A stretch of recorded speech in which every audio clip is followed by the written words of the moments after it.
Shalom, selamat pagi keluarga besar Happy Sword Family. Berjumpa kembali dengan saya pada pagi hari ini. Kita mengucap syukur, kita masih diberikan kehidupan satu hari lagi. Dan kalau Tuhan boleh lindungi kita sepanjang malam, waktu kita tidur dan kita sekarang bangun dengan kondisi tubuh yang sehat, yang baik, itu adalah anugerah yang Tuhan berikan bagi kita. Pada renungan pagi hari ini saya masih terus melanjutkan rangkaian renungan saya mengenai menghargai sesama kita manusia. Dan sehubungan dengan hal itu, pada pagi hari ini renungan saya berikan judul kemanusiaan yang adil dan beradab. Ya, itu adalah sila kedua dari Pancasila. Kemanusiaan yang adil dan beradab, itulah bunyinya. Nah, maknanya sendiri dari sila kedua ini adalah kita sebagai bangsa Indonesia harus saling menghargai satu sama lain. Manusia yang adil dan beradab itu artinya kita mengakui bahwa kita pada dasarnya sebagai sesama manusia itu kita memiliki derajat yang sama. Tidak ada perbedaan. Ideologi negara kita saja mengajarkan hal yang benar seperti itu ya. Terlebih lagi Tuhan Yesus Kristus tentunya mengajarkan kita hal yang sama, bagaimana kita harus menghargai sesama kita.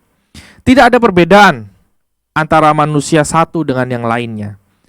Pada saat semua terlahir ke dunia, semua terlahir telanjang. Pada saat semuanya meninggal dunia pun, tidak ada yang membawa apa-apa. Yang membedakan hanyalah mungkin fasilitas saja. Itu ya. Tidak ada perbedaan bagi manusia yang paling kaya di dunia ini sekalipun dengan manusia yang paling miskin di dunia ini. Tidak ada perbedaan. Mereka sama-sama manusia. Nah, sebab itu karena kita memiliki derajat yang sama, adalah sebuah hal yang tidak pantas ketika kita membeda-bedakan orang lain atau memperlakukan orang lain dengan melihat apa yang melekat pada dirinya. Entah itu status sosialnya, entah itu pekerjaannya, entah itu kekayaannya. Kita tidak bisa memperlakukan orang atau menghargai orang berdasarkan hal-hal yang melekat pada dirinya. Kita harus ingat pada dasarnya manusia semua itu sama. Demikian juga di mata Tuhan, manusia itu juga sama. Nah, seringkali kita memperlakukan orang berbeda itu kita melihat siapa dia. Lalu kita menyesuaikan diri kita. Kalau dia orang yang berlebih, orang yang punya kedudukan tertentu, kemudian kita mengatur cara bicara kita misalnya. Mengatur cara bertindak kita. Seolah-olah kita membuat diri kita harus lebih hormat kepada orang tersebut. Tapi ketika kita bertemu dengan orang yang lain, mungkin orang yang tidak dipandang gitu ya. Orang yang bukan siapa-siapa, bukan punya kedudukan dan kekayaan yang berarti. Lalu kita memposisikan diri kita dengan bicara juga seenaknya dan memperlakukan orang itu seenaknya. Nah, ini adalah sesuatu hal yang salah.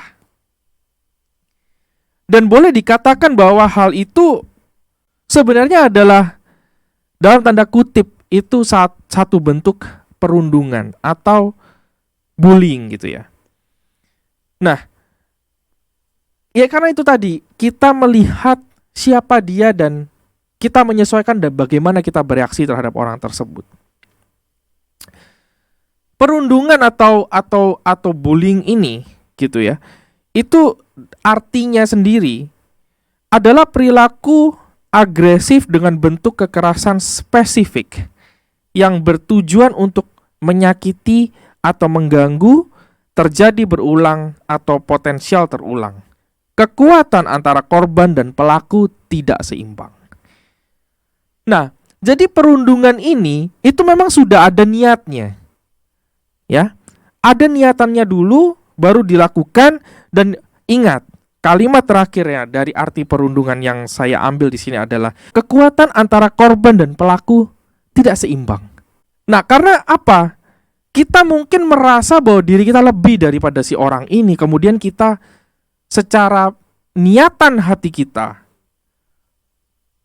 memperlakukan orang ini dengan tidak seharusnya. Artinya kita tidak menghargai orang ini. Gitu. Nah, saudara,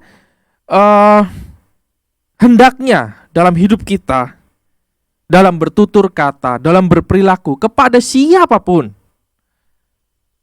hendaknya kita tidak mengeluarkan kata-kata yang sifatnya kasar, menyudutkan orang tertentu, memojokkan orang tertentu, apalagi sampai menyakiti hatinya. Hanya karena kita berpikir bahwa kondisi kita lebih baik daripada orang itu. Karena itu adalah salah satu bentuk perundungan. Dan firman Tuhan jelas berkata di dalam Mazmur 1 ayatnya yang ke-1. Berbahagialah orang yang tidak berjalan menurut nasihat orang fasik, yang tidak berdiri di jalan orang berdosa, dan yang tidak duduk dalam kumpulan pencemooh.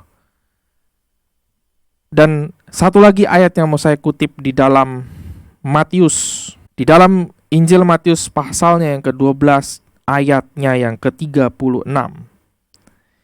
Tetapi aku berkata kepadamu, setiap kata sia-sia yang diucapkan orang harus dipertanggungjawabkannya pada hari penghakiman.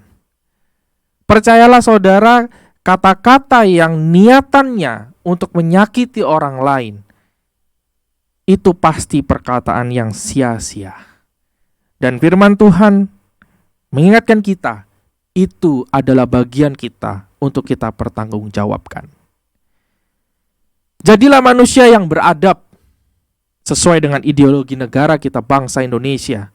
Kita junjung tinggi kemanusiaan yang adil dan beradab. Kita pandang semua orang dengan derajat yang sama. Kita tidak beda-bedakan orang dan kita memperlakukan semua orang sama. Baik dia yang punya kedudukan ataupun tidak, baik dia yang kaya ataupun miskin, semua kita perlakukan sama. Dan ingat, setiap kata-kata yang keluar dari mulut kita, itu akan kita pertanggungjawabkan. Jadi hati-hati dengan kata-kata dan tindakan kita. Kalau kita memang adalah manusia yang beradab, terlebih kita anak Tuhan yang mengerti firman, tentu kita tidak akan mengambil bagian dalam hal ini. Tentu kita akan memperlakukan orang lain dengan baik. Mari kita tundukkan kepala kita dan berdoa. Bapa yang baik yang bertata di dalam kerajaan surga pagi hari ini, kami diingatkan firman-Mu Tuhan bahwa kami adalah manusia yang beradab. Kami adalah manusia-manusia yang sama di mata Tuhan. Tidak ada perbedaan di antara kami semua, baik kami kaya miskin, kami punya rumah tidak punya rumah, kami punya kedudukan tidak punya kedudukan, semuanya sama Tuhan.